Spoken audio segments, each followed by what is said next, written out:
Madame, Monsieur, bonjour ou bonsoir selon l'endroit où vous vous trouvez. Schéma directeur, thème, la Cour pénale internationale, CPI à la croisée des chemins, avec le procès de Laurent Gbagbo et de Charles Blé Goudé.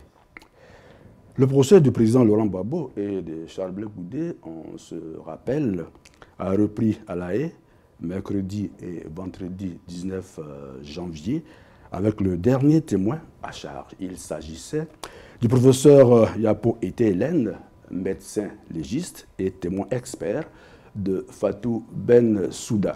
La professeure Yapo Ete Hélène n'avait pas d'éléments objectifs pour affirmer que les cadavres qu'elle a reçus à l'Institut médico-légal étaient issus de la crise post-électorale. À partir de cette affirmation et des déclarations précédentes, concordantes des témoins experts en balistique et autres, on peut dire sans risque de se tromper que le procès contre Laurent Gbagbo, engagé dans la précipitation selon Mediapart, devait en principe prendre fin le 19 janvier dernier pour faute de preuves. Mais les témoins à charge doivent venir dire, n'est-ce pas, leur part de vérité. Et depuis, les regards sont tournés vers La Haye, où les juges viennent de prendre une décision qui est diversement appréciée. Avec Maître Abiba Touré, avocat de la famille Gbagbo, nous allons regarder à la loupe cette décision des juges de la CPI, décision qu'ils ont prise le 9 février dernier. Bien sûr, nous allons également aborder toutes les questions qui tournent autour du procès du président Gbagbo et de son jeune ministre Charles Blé Goudé. Schéma directeur invité, Maître Abiba Touré, avocat au barreau de Paris et avocat de la famille Gbagbo. Merci, Maître, d'être venu sur ce plateau. Merci de répondre positivement à chaque fois qu'on a besoin de vous pour parler de l'accord. Merci. À la première question, des rumeurs font état de la mort de Simone Gbagbo. Vous avez fait un communiqué pour démentir ces rumeurs. J'ai la chance de vous avoir sur ce plateau. Alors, qu'en est-il exactement à propos de votre cliente? Écoutez, Madame Simone Gbagbo va très bien. Elle va très bien. C'est vrai que cette rumeur, que je trouve un peu irresponsable d'ailleurs, et qui a été véhiculée, a eu surtout pour conséquence d'effrayer tous les sympathisants, tous ceux qui aiment la Première Dame, et également sa famille. Il ne faut pas oublier que Mme Simone Gbagbo est détenue en prison, est détenue en Côte d'Ivoire, et donc faire circuler une telle rumeur était, à mon sens, un peu irresponsable. En tout état de cause, elle va bien. Il a fallu très vite démentir cette rumeur.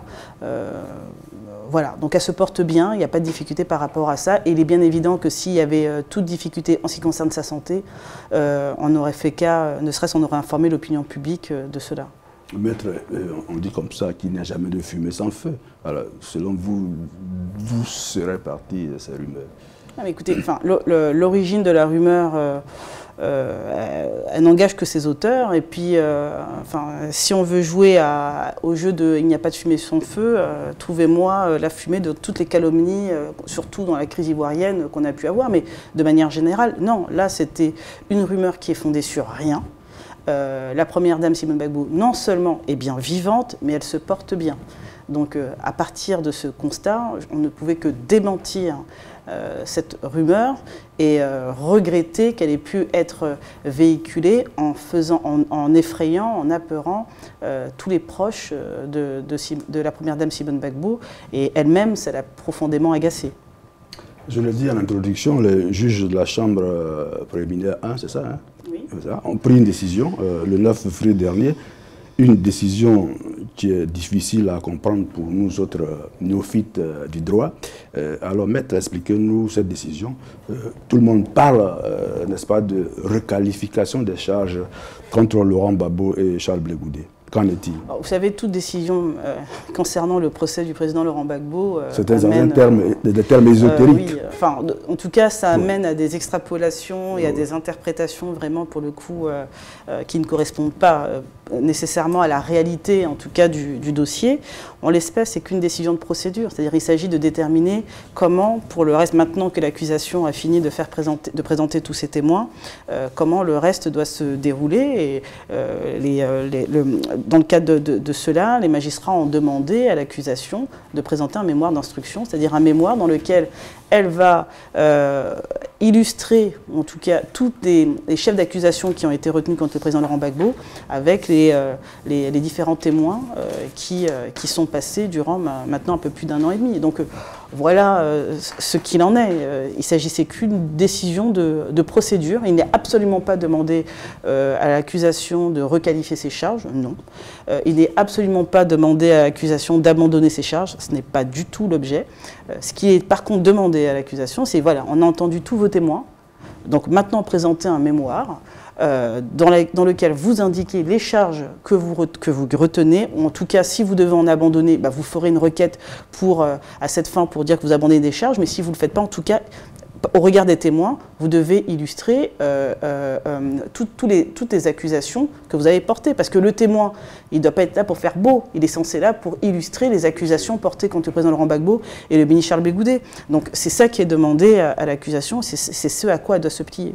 Oui, vous voulez dire qu'il lui est demandé, le juge demande à Fatou Bensouda de faire un mémoire dans lequel elle va soit retirer ou retenir des preuves justifiées par l'accusation. Maintenant, est-ce qu'elle peut requalifier justement les charges? À partir du moment où certaines charges n'ont pas de preuves. Elle peut, ça encore, ça c'est tout le travail de l'accusation, hein, et ça ne relève que du bureau du procureur. S'ils décident, eux, d'abandonner, parce qu'ils estiment qu'au regard de ce qu'ont pu dire les témoins finalement à la barre, ils entendent abandonner certaines charges, ils en saisiront la cour à cette fin. Mais en l'occurrence, rien dans les propos du procureur, à l'heure actuelle, ne laisse penser cela. Peut-être qu'elle le fera, n'en sait rien, c'est ce qu'on souhaite au demeurant. Mais il n'est pas dit qu'elle le fasse, et rien, à l'heure actuelle, ne permet de justifier cette rumeur. Tout ce qui a été déterminé, c'est un mode opératoire en vue de la suite du procès. Je vais lire une partie qui a retenu mon attention de cette décision-là, et je suppose l'attention de beaucoup de téléspectateurs.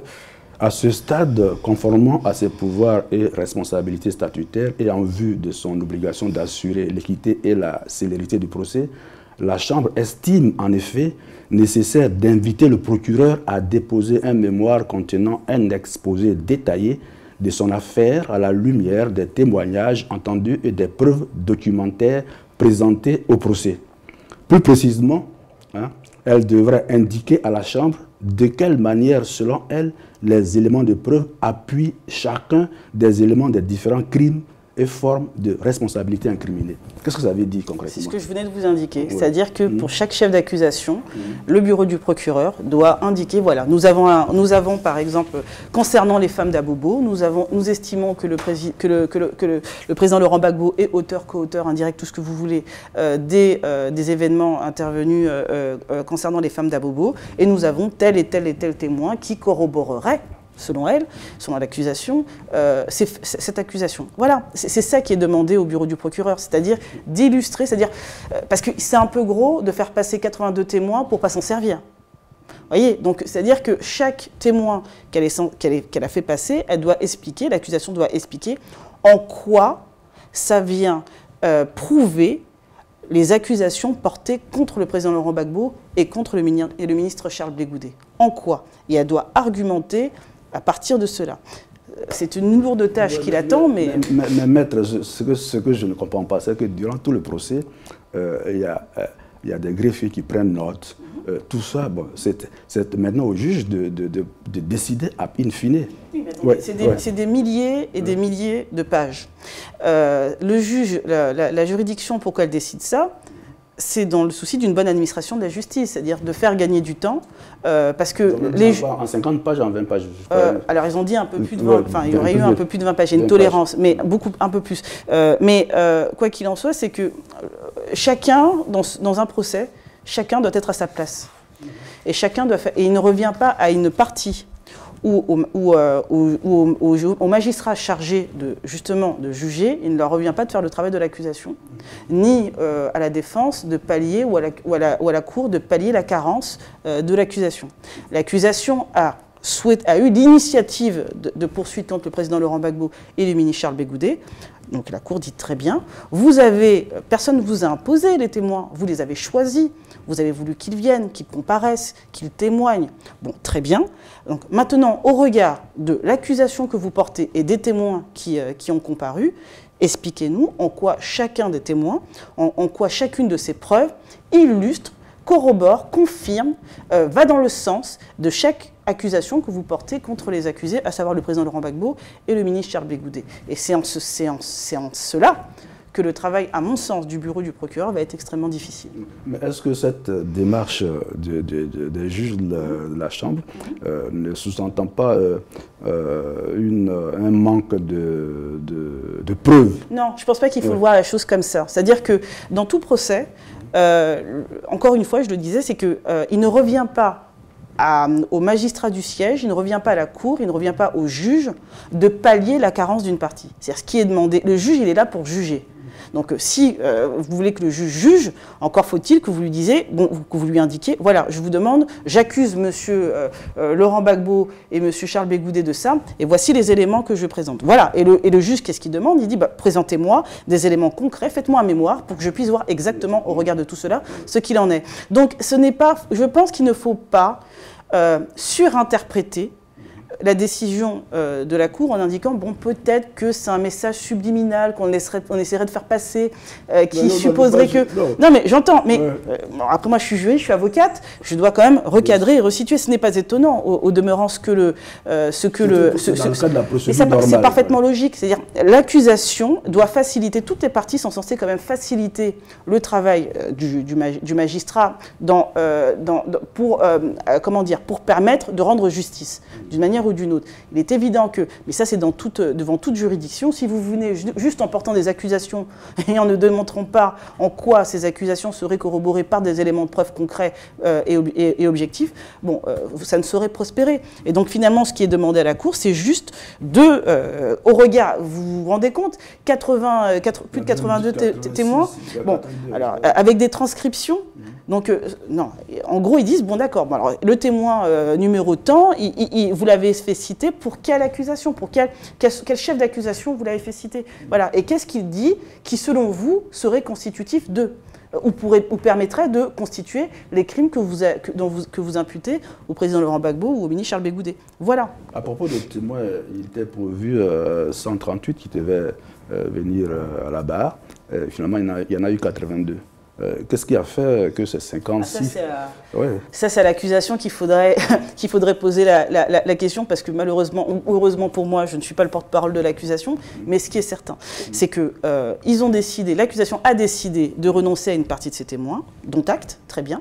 Elle a estimé que les témoins qu'elle a fait passer étaient certainement les témoins les plus pertinents, vraiment les témoins les plus béton, qui permettrait de clouer le président Laurent Gbagbo et le ministre Charles Bégoudé en disant, bon voilà, c'est eux qui se sont rendus coupables des crimes dont on les accuse.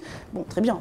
Je pense que chacun a pu apprécier la qualité des témoignages et se fera une idée. Concrètement, au regard de ces témoignages, on ne voit pas trop comment l'accusation pourra véritablement confirmer, ou en tout cas aller dans le sens, corroborer les accusations qu'elle porte. Ça sera à mon sens très difficile, mais chacun son travail.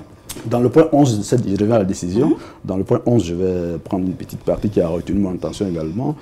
Fatou Bensouda doit veiller à ce que chaque note de bas de page ne comporte que des références aux éléments de preuve spécifiques à l'appui de la déclaration spécifique à laquelle la note de bas de page est jointe.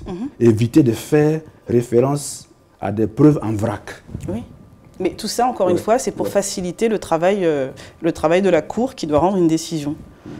Parce que concrètement, et c'est aussi, c'est quelque part dans l'intérêt de la défense aussi, parce que le président et le ministre Charles Bégoudé, il est dans leur intérêt, et ils ont le droit à un procès certes équitable, mais à être jugé dans un délai raisonnable. Voilà, ils doivent être jugés aussi dans un délai raisonnable.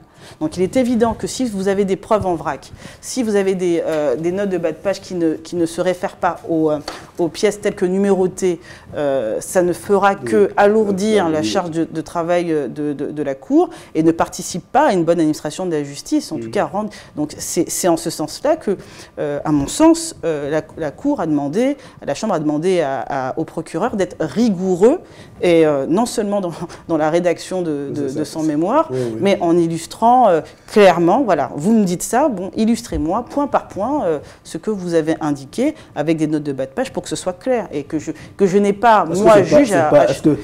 Maître Habib, est-ce qu'elle n'est pas une manière de dire au procureur Fatou Bensouda de revoir clairement sa copie? Non, je ne pense pas que... Encore une fois, il ne faut pas faire de la surinterprétation. Premièrement, il faut savoir que la CPI est une très jeune juridiction. Qui essaye d'établir un mode opératoire fonctionnel et qui permet de juger dans un délai... Expérimental aussi. Voire expérimental, mais qui permet de juger dans un délai raisonnable. Voilà, et il ne faut pas oublier aussi que vous avez des magistrats, des avocats, enfin des juristes de sphères juridiques très différentes. Donc il s'agit de voir de quelle manière on peut rendre la justice en faisant état, en étant le plus opérationnel et le plus pragmatique possible. En droit français, ce n'est pas choquant que nous, dans une procédure classique en matière civile, on doit numéroter les pièces, on doit fournir un bordereau de pièces qu'on doit transmettre à la juridiction. Et si on ne le fait pas, eh ben, ça se fait au détriment de nos clients parce qu'on augmente le risque de débouter. Donc voilà, donc concrètement, le fait qu'ils puissent, dans un procès pénal, vous allez avoir des pièces cotées. Toutes les pièces à charge ou à décharge sont cotées de toute manière. Donc concrètement, ce n'est pas très étonnant. Il s'agit, encore une fois, il ne faut pas extrapoler. Je pense que concrètement, ce qui est demandé, si le juge, la Chambre a insisté sur ces points-là, c'est surtout pour se faciliter à elle le travail. Elle a dû travailler en vrac avant. Bah, disons que concrètement, la manière dont a été géré le dossier par l'accusation témoigne, en tout cas, d'une certaine célérité pour le transfert du président Laurent Gbagbo, et ensuite en se disant, bon, comme il est là et que tout le monde dit que c'est le méchant, bah, donc il faut le condamner. Et les preuves qui sont présentées ne font que montrer que finalement le travail de fond sur la crise ivoirienne a été très mal accompli et exécuté par l'accusation à mon sens. D'accord. Alors je vais à la fin de ce document-là, la décision des juges de la CPI. Ils ordonnent à la défense de M. Gbagbo et la défense de M. Blé Goudé de faire des observations comme indiqué au paragraphe 14, bon, ci-dessus, plus tard, 30 jours après la notification du mémoire précité. Ils décident qu'aux fins du mémoire d'instruction et des conclusions ultérieures, les parties sont autorisées à dépasser la limite de 20 pages énoncées à la règle 37 du règlement de la Cour. Bon, décide que, compte tenu de cet ordre, la demande du procureur est sans objet. Ordonne au procureur et à la défense de déposer un document public. Voilà, bon, d'accord. Pourquoi la demande du procureur est sans objet? Non, parce qu'il y avait une requête initiale, mais encore, c'était un problème de procédure. Il y avait une requête initiale du bureau du procureur pour déterminer, comme j'indiquais, le mode opératoire. Et la Cour, estimant elle-même, ayant déterminé ce que le procureur devait faire, elle estime que la requête du procureur est sans objet. Elle devient sans objet, vu que la Chambre détermine ce qu'il y a lieu de faire. Voilà. Et elle demande d'ailleurs à la défense également de faire ses observations sur le mémoire qui sera présenté par l'accusation. Ça va prendre encore combien de temps, tout ça? Écoutez, de toute manière, il est évident que l'accusation devra intervenir, devra déposer son mémoire assez rapidement. Hein. Elle ne pourra pas prendre des délais énormes pour déposer son mémoire. Voilà, c'est elle quand même qui est à l'initiative de la procédure. Elle estime que son dossier est bien ficelé, grand bien lui fasse. Elle a fait défiler tous ses témoins. Elle devra le faire assez rapidement. Et vous voyez bien que c'est quand même encadré dans un délai, vu qu'après le dépôt, la défense aura 30 jours pour faire des observations. Donc, dans cet espace-temps-là, ça devrait être assez rapide, en réalité. Bon, on revient au procès lui-même. Après le passage du professeur Yapo, Hélène, médecin légiste et témoin expert, qui a été entendu, je le dis en introduction, le 17 et 19 janvier dernier, elle n'a rien apporté de nouveau comme preuve. On l'a dit. Alors, que reste-t-il encore comme manœuvre à Fatou Bensouda? Bon, concrètement, moi je ne suis pas dans le bureau du procureur, donc je ne sais pas quelle manœuvre il leur reste, mais ce qui est certain, c'est que, bon, ça fait maintenant, le président Laurent Gbagbo est à La Haye depuis fin novembre, depuis le 29 novembre de mémoire 2011. Nous sommes aujourd'hui en 2018. Donc ça va faire bientôt 7 ans. Et on se dit tout ça pour ça, finalement, tout ça pour ça, parce que finalement les témoins qui étaient annoncés s'avèrent peu crédibles, en tout cas ne permettent pas, au-delà de leur crédibilité, c'est qu'ils ne permettent pas de véritablement permettre de retenir une quelconque accusation à l'encontre du président Laurent Gbagbo ou du ministre Charles Blé Goudet. Des fois même, on se demande finalement, le ministre Charles Blé Goudet, il est là pourquoi? Parce que, il est là, il y a des témoins qui passent. De quoi on l'accuse véritablement au regard des témoins qui sont passés? Et on pourrait dire la même chose concernant le président Laurent Gbagbo. Donc, que reste à Madame Bensouda, la procureure, dans le cadre de ce procès? Bon, c'est à elle de voir. C'est à elle de voir. Mais il serait quand même temps qu'elle se préoccupe des 4000 victimes qu'il en saisit, hein, que nous avons saisies avec Maître Dadje et que nous représentons, et qui, elles aussi, demandent justice depuis maintenant des années. Donc, et avec un dossier qui nous semble quand même beaucoup plus solide que ce qu'on a pu voir dans le cadre des éléments de preuve présentés contre le président Laurent Gbagbo. À l'étape actuelle, n'est-ce pas, de la procédure, que prévoit le statut de Rome en cas de manque de preuves du côté de l'accusation? Les 82 témoins à charge sur 138 prévus, on en a parlé un peu, convoqués par la procureure Fatou Bensouda, se sont suicidés là-bas pendant 2 ans, n'est-ce pas, sans produire de feu pour soutenir les thèses de plan commun et autres chefs d'accusation. Qu'est-ce qui va se passer maintenant? On attend, tous les regards sont tournés vers La Haye pour que les témoins à décharge viennent à la barre. Oui, enfin, il y aura d'abord... Ça va se passer quand? Il y aura quand même les témoins éventuels de la représentante des victimes qui pourraient éventuellement faire passer des témoins. Ils n'ont pas encore donné la réponse. Non, donc on verra bien, déjà on verra bien si elle, oui ou non, ils présentent des témoins et que diront éventuellement ces témoins-là. Et ensuite, au regard tant des témoins qui seront passés par la représentante des victimes, il reviendra par la suite à chacune des défenses de faire état de ces témoins. La défense peut très bien dire, bon, concrètement, moi, des éléments de preuve que vous avez présentés, il n'y a rien contre moi et j'entends pas présenter de témoins, c'est une possibilité pour aller plus vite, comme il pourrait très bien y avoir. La défense n'est pas obligée de présenter des témoins, elle peut le faire, mais ce n'est pas une obligation.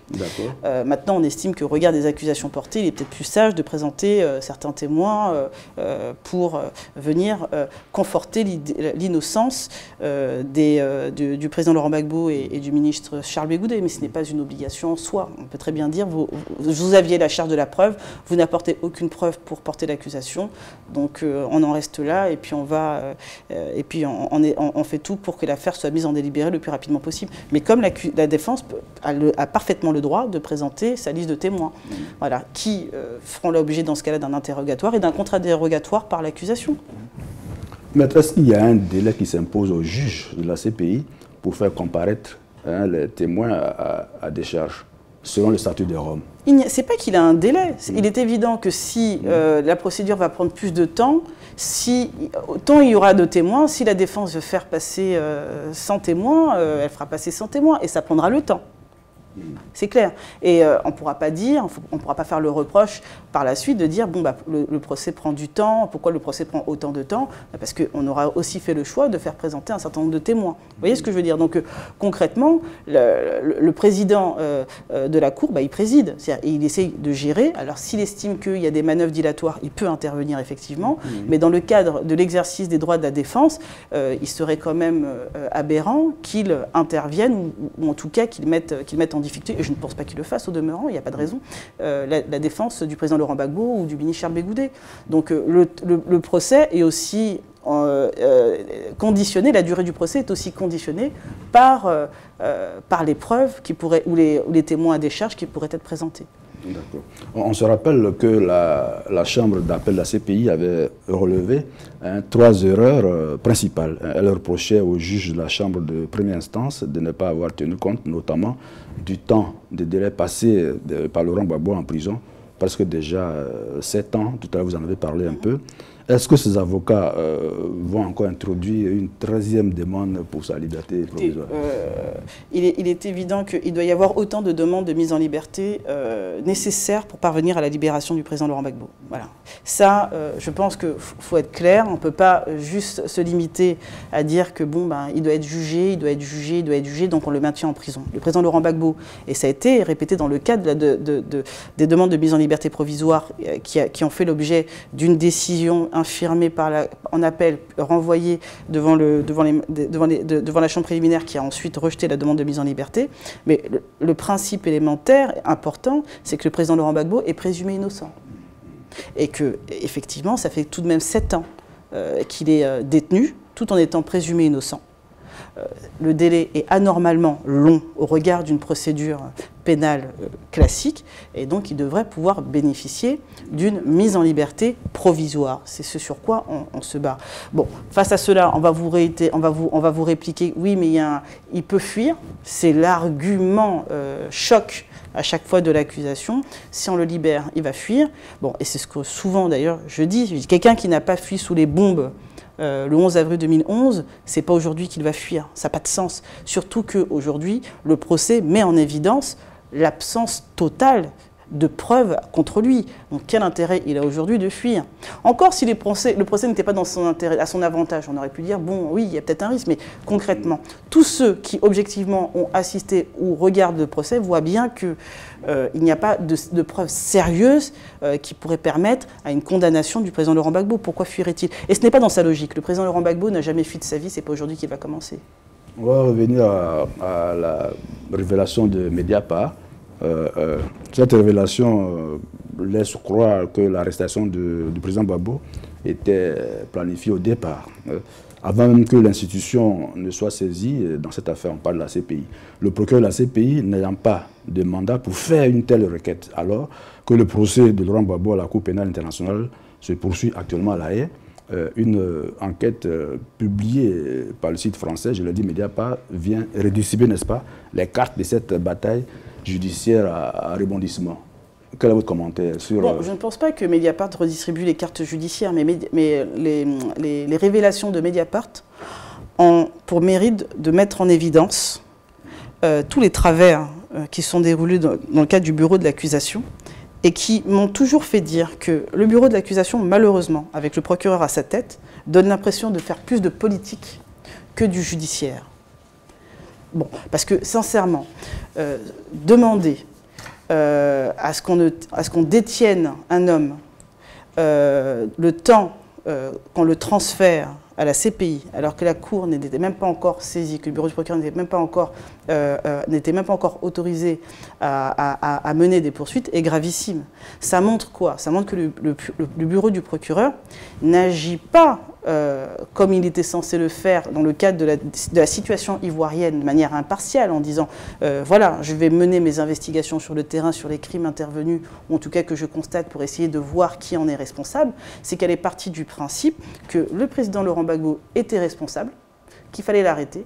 Et à partir de là, ils ont essayé de voir comment on peut réunir un certain nombre de preuves contre lui, un certain nombre de victimes contre lui. C'est quand même, je dirais de mémoire, la première fois qu'on a vu un procureur faire un appel à témoins, d'accord, un appel à victimes, plus précisément concernant la situation ivoirienne, et ne tenir compte que des victimes qui pourraient imputer au président Gbagbo.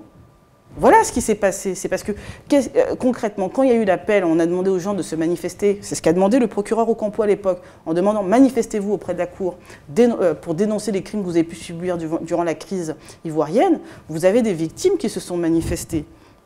Et au final, on ne retient quoi? On vous retient que 300... Toutes les victimes, ce sont... Ils ne peuvent pas préciser les victimes d'un camp, ça serait aberrant, donc ils vous disent les victimes. Sauf que concrètement, d'un point de vue strictement objectif, on voit qu'ils ont fait un tri. Et qu'en réalité, ils n'ont retenu que les victimes qu'ils estimaient pouvoir aller dans leur sens, dans le sens de l'accusation qu'ils voulaient construire contre le président Laurent Gbagbo, et pas les autres victimes qui aujourd'hui sont plus de 4000 à demander à la CPI justice. Voilà ce qu'ils ont fait. Et puis, quand est-ce qu'ils ont été officiellement autorisés à enquêter? L'enquête a débuté officiellement en Côte d'Ivoire concernant le dossier CPI en octobre 2011. Et après un mois d'enquête, le bureau du procureur a estimé avoir suffisamment d'éléments pour exiger, solliciter le transfert du président Laurent Gbagbo à La Haye. Un mois. Bon. 7 ans après, les victimes de Diokwe, de Diaouzon, de Guy Trozon, de Naïbli et autres, et sans compter Bloléquin, etc., attendent toujours justice sans qu'elle leur soit rendue. Sans qu'il y ait même un seul mandat d'arrêt contre les personnes dont il est établi au regard des rapports, des témoignages et autres, qu'elles se sont rendues coupables de crimes contre l'humanité et de génocide en ce qui concerne la communauté Oué en Côte d'Ivoire. Mais là, vous n'avez rien. Donc, c'est même gravissime. Au-delà de tout cela, c'est qu'on peut même considérer qu'il y a un déni de justice de la part du bureau du procureur concernant les victimes de la crise ivoirienne, prises dans leur globalité, sans aucune distinction ethnique, tribaliste ou politique. À propos des victimes, Fatou Bensouda a commencé une enquête à propos des crimes commis par le camp Ouattara. Bon, déjà, ce qu'il faut savoir, c'est qu'elle ne l'a pas fait d'elle-même. Ce qu'il faut savoir, c'est que c'est la Cour qui, à un moment donné, a décidé, a demandé au bureau du procureur, non pas de se limiter à la crise post-électorale et donc de charger le président Gbagbo, mais de remonter sur tous les crimes intervenus depuis 2002. Donc, c'est pas l'accusation, c'est pas Madame Bensouda, c'est pas le bureau du procureur qui a dit on veut enquêter depuis 2002. Ils ne le voulaient pas. Eux, et ils étaient très bien dans leur période circonscrite de la crise post-électorale où il s'agissait de charger le président Laurent Gbagbo. C'est la Cour qui a demandé à ce que ça remonte depuis 2002 parce que la Cour a pu relever effectivement que des populations civiles avaient subi des exactions, des crimes contre l'humanité, notamment dans l'Ouest, depuis 2002. Donc, il a été demandé.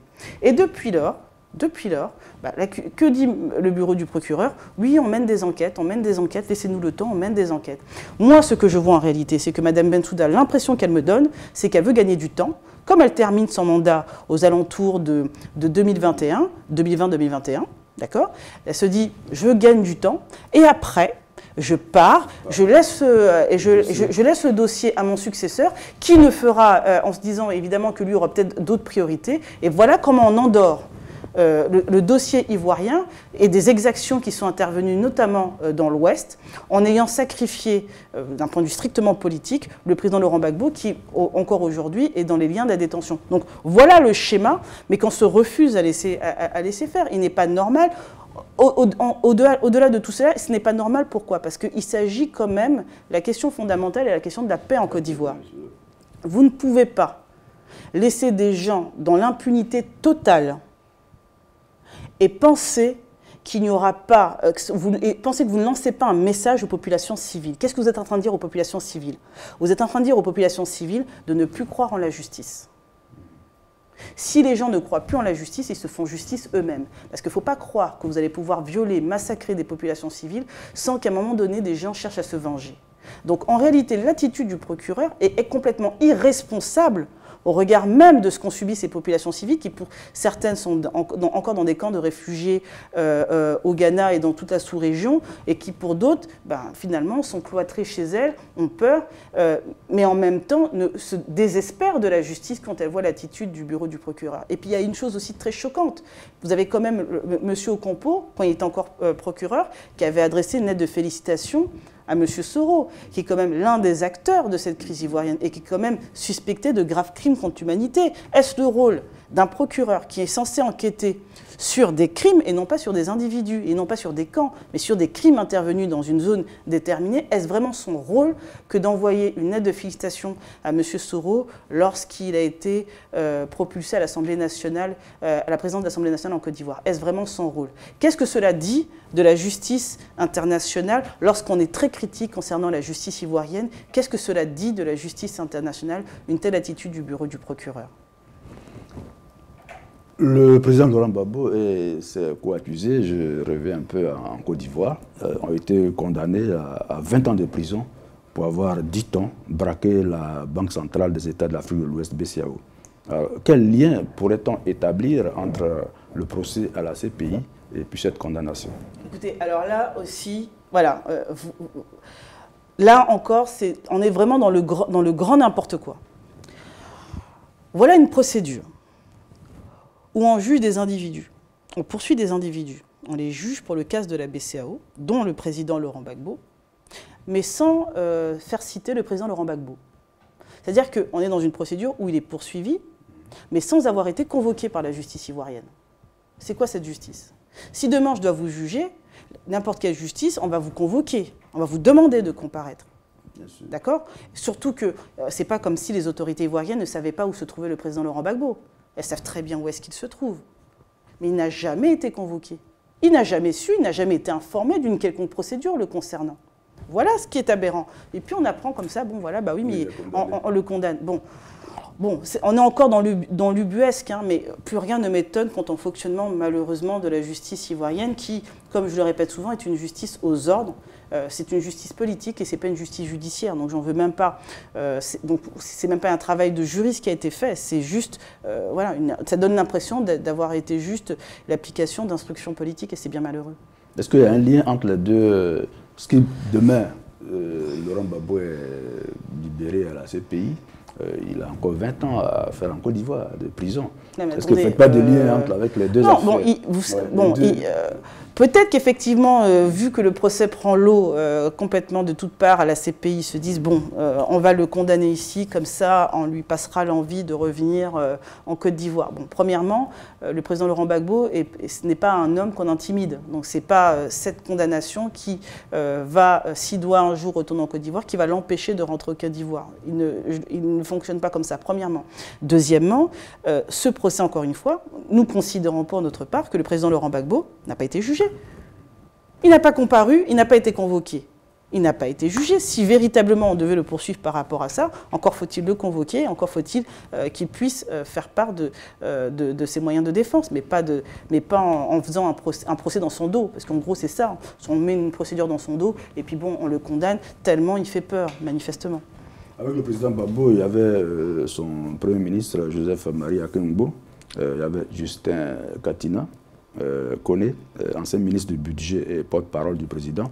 Il y avait également Désiré Dallo, ancien ministre de l'économie et des finances. Ils ont été condamnés, comme je l'ai dit, à 20 ans de prison, sans mandat de dépôt et à 329 milliards de francs CFA de dommages et intérêts. Alors, M. Katina, il y a eu un mandat d'arrêt contre lui. Alors, qu'est-ce qui va se passer? Mais écoutez, on verra bien. Bon, je vous rappelle quand même que dans le fameux cas de la BCAO, vous n'avez pas de poursuite de la BCAO. C'est quand même aberrant. C'est-à-dire que, de toute façon, bon bref, mais on est encore dans l'ubuesque. Hein. Écoutez, on verra bien. C'est pas la première fois que l'État de Côte d'Ivoire règle ses comptes politiquement en délivrant des mandats d'arrêt. Voilà. Encore faut-il que ces mandats soient exécutés. C'est autre chose. D'accord, nous sommes donc à la fin de notre entretien. Qu'est-ce que vous voulez qu'on retienne, n'est-ce pas, de la décision que la Cour pénale internationale vient de prendre à propos du procès de Laurent Gbagbo et Blé Goudé? Moi, je pense que ce qu'il faut retenir de cette décision, qui est une décision de procédure, c'est qu'aujourd'hui, c'est qu'elle met nécessairement à mal l'accusation. L'accusation devra montrer en quoi les 82, enfin en tout cas la quatre-vingtaine de témoins qu'elle a fait comparaître, en quoi elles viennent corroborer les chefs d'accusation qu'elle a retenus contre le président Laurent Gbagbo et le ministre Charles Blé Goudé. En quoi les propos de ces personnes viennent justifier les chefs d'accusation qui ont été retenus contre le président Laurent Gbagbo ou viennent démontrer que le président Laurent Gbagbo et le ministre Charles Blé Goudé ont commis les crimes qui leur sont imputés. Ça va être un travail, à mon sens, considérable pour le bureau du procureur, mais qui aura le mérite de montrer à quel point son dossier est vide. On ne peut pas terminer cette émission sans parler des prisonniers politiques en Côte d'Ivoire. Il y a encore des personnes désignées pro-Gbagbo qui sont encore en prison. Quel est leur sort actuellement? Mais écoutez, le problème, et c'est ça qui est quand même fou, c'est que Il y a des prisonniers. Après 7 ans, quand même. Oui, c'est que vous avez des. Oui, et puis vous avez des gens, même de la société civile, qui, parce que ont dénoncé un certain nombre de choses ou ont voulu manifester ou autres, et qui se retrouvent dans les liens de la détention. Des gens comme Samba David n'avaient rien à faire en prison. C'était quand même aberrant. Et en plus de cela, quand vous voyez le gel des comptes, dans quel état normalement constitué, dans quel état de droit, vous allez voir des gens, on va geler leurs comptes pendant 7 ans, sans se poser la question de comment ils vivent, où ils dorment, comment ils font pour vivre, ils ont des enfants, de quoi vivent ces personnes-là. On s'en fiche éperdument. On est concrètement dans une absence, malheureusement, d'état de droit, ou en tout cas d'instrumentalisation du système judiciaire pour museler clairement une opposition, donc d'où le terme de prisonnier, politique. On est clairement dans cela. Comment pouvez-vous expliquer? Michel Gbagbo a pris, je crois, quelques mois de prison. Oui, bon, on est toujours dans cela. Évidemment, Michel Gbagbo parle de prisonnier politique et Vlan, on le condamne, et puis on condamne également le rédacteur du site qui a véhiculé l'information. Enfin, voilà. Bon, on est encore une fois dans l'ubuesque, c'est-à-dire qu'on va vous condamner sans arrêt. Et vous remarquerez que toutes les poursuites, toutes les condamnations, toujours c'est l'opposition. Et quand vous voyez des faits intervenus, même post-crise, que ce soit les caches d'armes, que ce soit des enregistrements téléphoniques ou autres, et que ça concerne M. Soro et sa clique, il n'y a pas véritablement cette célérité à rendre justice. C'est quand même assez intéressant. Merci, Maître Abiba, d'être venu sur notre plateau. C'était un réel plaisir de vous écouter. J'avoue que je comprends mieux cette décision de la CPI. Ce que j'ai retenu est la chose suivante. D'après, si je vous ai bien écouté, les juges de la CPI demandent à Mme Fatou Bensouda de faire un mémoire et d'expliquer, preuve à l'appui, toutes les accusations portées contre Charles Blé Goudé et Laurent Gbagbo. Exactement. Cette émission est terminée. Je vous souhaite de passer une bonne soirée ou une bonne journée selon l'endroit où vous vous trouvez. Merci.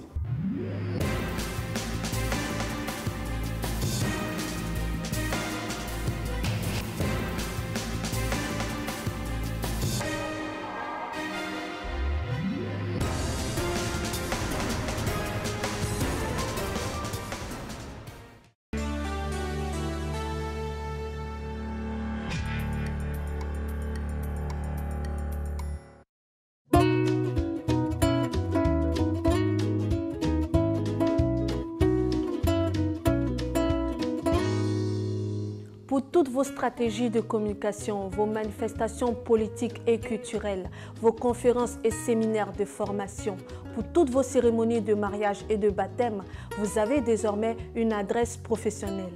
L'agence Glouzilet au 26 avenue Henri Barbus, 93 000 Bobigny. Un studio high-tech de 49 mètres carrés est mis à votre disposition avec du matériel moderne de production et de post-production. L'agence Glouzilet dispose également de 2 supports de communication sur Internet, bzd-tv.com et glouziletnews.com. Pour plus d'informations, vous pouvez nous joindre au 09 19 588 881, 06 30 768 600, 06 65 381 367.